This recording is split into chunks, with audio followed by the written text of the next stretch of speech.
Hello नमस्कार दोस्तों, स्वागत है आपका हमारे चैनल स्वजीत में। हम इस चैनल में आपको हिंदू धर्म और उसके नियम के बारे में बताते हैं। पूरी वीडियो को देखें तभी आपको इसकी जानकारी सही तरीके से समझ में आएगी।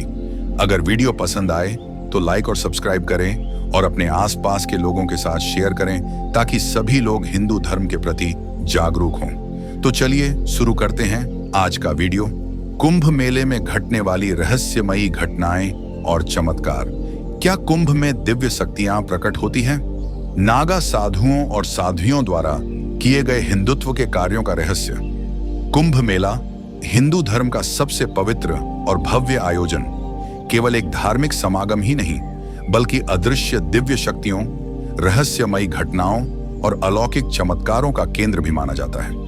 हर बार कुंभ मेले में ऐसी कई घटनाएं होती हैं जो सामान्य व्यक्ति की सोच से परे होती हैं।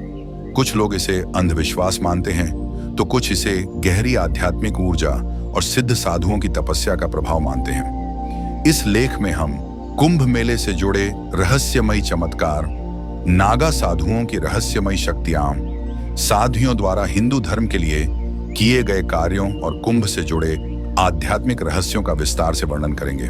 कुंभ मेला दिव्य शक्ति का महासंगम। कुंभ मेले का उल्लेख हिंदू धर्म ग्रंथों, पुराणों और प्राचीन शास्त्रों में मिलता है।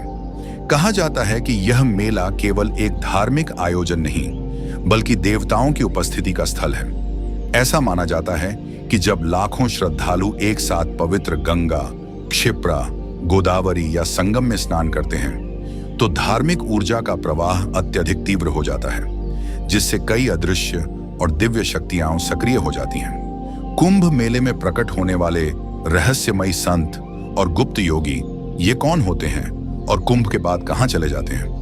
कुंभ के दौरान कई अज्ञात और दिव्य संत दिखाई देते हैं जो कुंभ के बाद गायब हो जाते हैं। ये संत किसी सामान्य व्यक्ति को नहीं मिलते, लेकिन विशेष साधकों को गुप्त दिव्य ज्ञान प्रदान करते हैं। कुछ लोगों ने कुंभ में ऐसे संतों को देखा है जिनके शरीर से प्रकाश निकलता था या जो हवा में चलते प्रतीत होते थे। कई संतों का मानना है कि ये महापुरुष कोई साधारण योगी नहीं, बल्कि महर्षि, सिद्ध योगी और गुप्त तपस्वी होते हैं जो हजारों वर्षों से कठोर साधना कर रहे हैं। नागा साधुओं की रहस्यमयी शक्तियां और उनकी सिद्धियां। क्या नागा साधु साधारण इंसान से अलग होते हैं? नागा साधु जो बिना वस्त्र के रहते हैं, उनके शरीर पर भस्म लगी होती है और वे कुंभ मेले में प्रमुख भूमिका निभाते हैं। ये साधु किसी आम व्यक्ति की तरह जीवन नहीं जीते, बल्कि कठिन तपस्या और साधना में लीन रहते हैं। कुंभ में देखे गए कुछ अद्भुत चमत्कार। नागा साधु अग्नि के बीच बैठकर तपस्या करते हैं, लेकिन उन्हें कोई चोट नहीं आती। नागा बाबाओं के शरीर पर तेज गर्मी या ठंड का असर नहीं होता। कुछ नागा साधु अपनी मृत्यु को पहले से जान लेते हैं और दीक्षा के माध्यम से अपने शरीर को त्यागते हैं। कई बार नागा साधु बिना किसी सहायता के गंगा के जल में बैठकर ध्यान करते हैं और घंटों जल में रहते हैं। नागा साधुओं के पास विशेष आध्यात्मिक ऊर्जा क्यों होती है? नागा साधु गुप्त विद्याओं और सिद्ध साधनाओं को जानते हैं। यह कहा जाता है कि कुछ नागा साधु हवा में चलने, भविष्य देखने और अदृश्य हो जाने की शक्तियों से युक्त होते हैं। कुंभ में कई लोग दावा करते हैं कि उन्होंने नागा साधुओं को एक स्थान से दूसरे स्थान पर बिना किसी वाहन के अचानक प्रकट होते हुए देखा है। कुंभ मेले में गुप्त तांत्रिक क्रियाएं और रहस्य। क्या कुंभ में सिद्धि प्राप्त करने के लिए गुप्त अनुष्ठान होते हैं?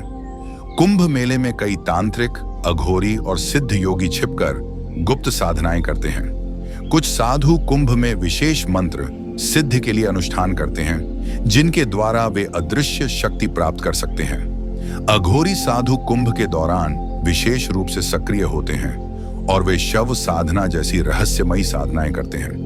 कहा जाता है कि कुछ तांत्रिक कुंभ के दौरान विशेष यंत्र और मंत्र सिद्ध करके चमत्कारी शक्तियां प्राप्त कर लेते हैं। कुंभ के पवित्र जल में चमत्कारी शक्ति। क्या कुंभ में स्नान करने से शरीर और आत्मा शुद्ध हो जाती है? वैज्ञानिक भी इस बात को मानते हैं कि कुंभ के दौरान गंगा का जल अत्यंत शुद्ध और दिव्य हो जाता है। कई श्रद्धालु दावा करते हैं कि कुंभ में स्नान करने के बाद उनकी बीमारियां ठीक हो गईं। कुछ लोग स्नान के बाद अचानक किसी दिव्य प्रकाश या ऊर्जा का अनुभव करते हैं। नागा साध्वियों द्वारा हिंदू धर्म की रक्षा और प्रचार। क्या महिलाएं भी नागा साधु बन सकती हैं? हाँ, कुछ विशेष अखाड़ों में नागा साध्वियां भी होती हैं। ये साध्वियां ब्रह्मचर्य और कठोर तपस्या का पालन करती हैं। कई साध्वियां हिंदू धर्म के प्रचार के लिए विशेष अभियान चलाती हैं और समाज को धार्मिक जागरूकता प्रदान करती हैं। कुछ साध्वियां कुंभ मेले में विशेष प्रवचन देती हैं, जिनमें हजारों लोग भाग लेते हैं। कुंभ मेला केवल एक धार्मिक उत्सव नहीं, बल्कि एक आध्यात्मिक ऊर्जा केंद्र है। कुंभ मेला केवल स्नान, श्रद्धालु और अखाड़ों का संगम नहीं है, बल्कि यह रहस्यमयी शक्तियों, चमत्कारी घटनाओं और सिद्ध साधकों का मिलन स्थल भी है। यहाँ घटने वाली कुछ घटनाएं विज्ञान के दायरे से बाहर हैं और यही कुंभ को और भी रहस्यमयी बना देती हैं। अगर आप हिंदू धर्म के रहस्यों और आध्यात्मिकता को समझना चाहते हैं, तो कुंभ मेला इसका सबसे बड़ा द्वार है। आपको यह रहस्यमयी जानकारी कैसी लगी? क्या आप कुंभ मेले में किसी चमत्कारी घटना का साक्षी बने हैं? कमेंट में बताइए और इस वीडियो को लाइक और शेयर करें ताकि हिंदू धर्म का यह अद्भुत ज्ञान सभी तक पहुंच सके।